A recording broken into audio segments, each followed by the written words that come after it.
Valdez. I'm a first-year student nurse, and for today, I will be performing range of motion exercise.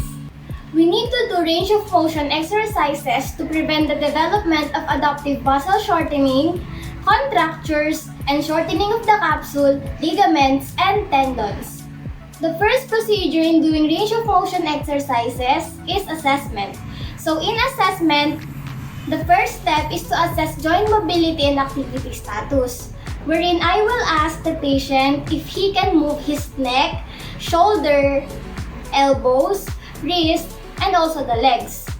The second step in assessment is to assess the general health status of the client, wherein I will check the patient's chart to know the subjective data of the patient and also to know the health status of the client if the client is healthy and eligible to do the said exercises. And the last step in assessment is to assess the client's ability to participate. In this step, I will personally conclude if the patient can be able to participate the said exercises based on the mobility and the health status of the client. Good day po, sir. My name is Nikki po. First year student nurse po ako.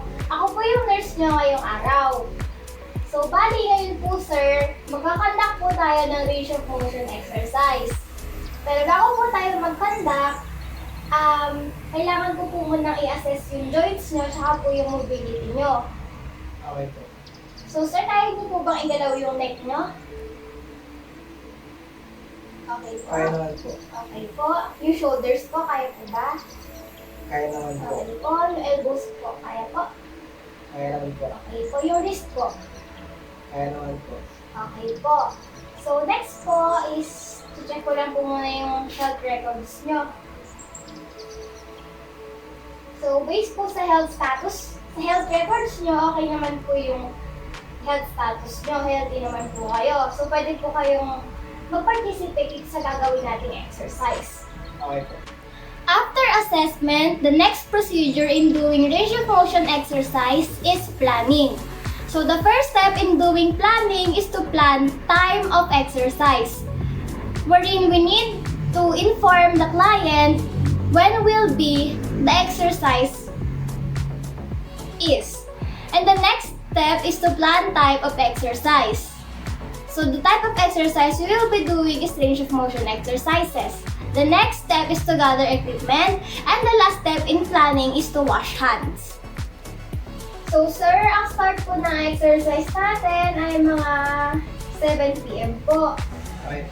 So, balik po ako dito ng mga 7 p.m. Okay po. So, ang type po na exercise natin ay range of motion exercises po. Okay po. Okay po. Sige po, sir. Balik po ako ng 7 p.m. ha. Okay po. Sige po. After planning, the next procedure in doing range of motion exercise is implementation. The first step in implementation is to identify the client. Next is to explain to the client the procedure. Next is to provide for privacy. Next is to lower the head of the bed and let client in the supine position. Next is to take the vital signs initially, then repeat in between procedure. And the last step in implementation is to follow the procedures in doing range of motion exercises to one side of the body only.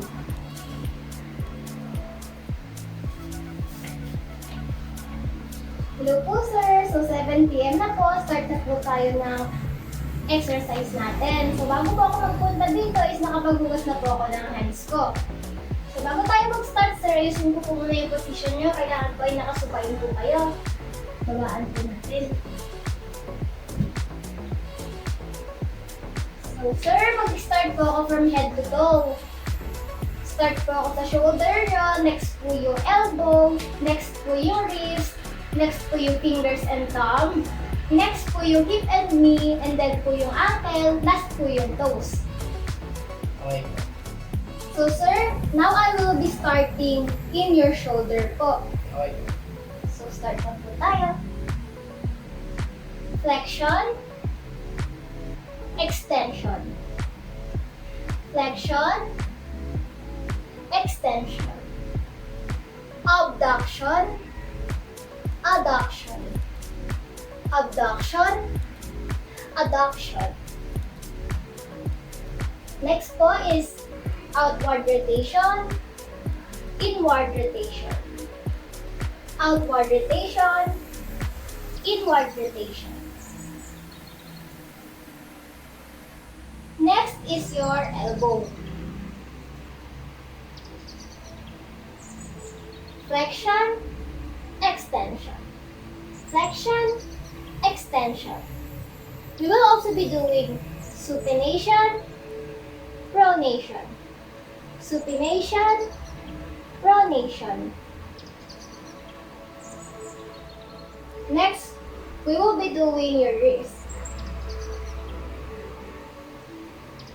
Flexion, extension, hyperextension. Flexion, extension, hyperextension. Radial deviation, ulnar deviation. Radial deviation, ulnar deviation. Circumduction, circumduction. Now we will work on your thumb. Flexion, extension. Flexion, extension. Abduction, adduction. Abduction, adduction.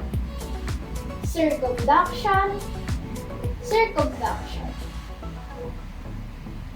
Opposition with your little finger. Opposition.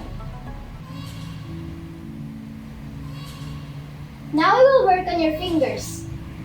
Abduction, adduction. Abduction, adduction. And on each finger. Abduction, adduction. Abduction, adduction. Abduction, adduction. Abduction, adduction. Abduction, adduction. Abduction, adduction. Next is flexion and extension of your fingers.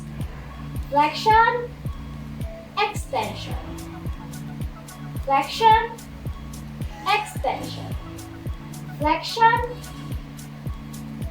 and extension. Okay?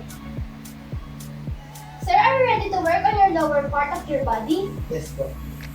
So I will just expose one side of your leg.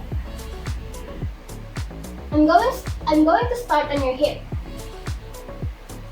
Flexion, extension. Flexion, extension. Abduction, adduction. Abduction, adduction. External rotation, internal rotation. External rotation, internal rotation. Now we will be doing your knee. Flexion, extension. Flexion, extension. Flexion, extension. Next, we will work on your ankle. Plantar flexion, dorsiflexion. Plantar flexion, dorsiflexion. Outward rotation, inward rotation. Outward rotation, inward rotation. Circumduction, circumduction. Lastly, I will work on your toes. Abduction, adduction. Abduction, adduction. And on each toes. Abduction, adduction. Abduction, adduction. Abduction, adduction. Abduction, adduction. Abduction, adduction. Abduction, adduction. Abduction, adduction. Abduction, adduction. Next is flexion, extension. Flexion, extension. Okay, sir, we're done. So I will just make you in comfortable position.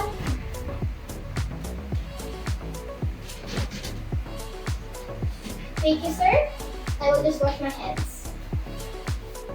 After doing the exercise proper, we will now proceed to evaluation. So in evaluation, I will personally evaluate if the client experienced fatigue, joint discomfort, and joint mobility during the said exercises. And the last procedure in doing range of motion exercises is the documentation. We will document the type of exercise performed and also the response of the client.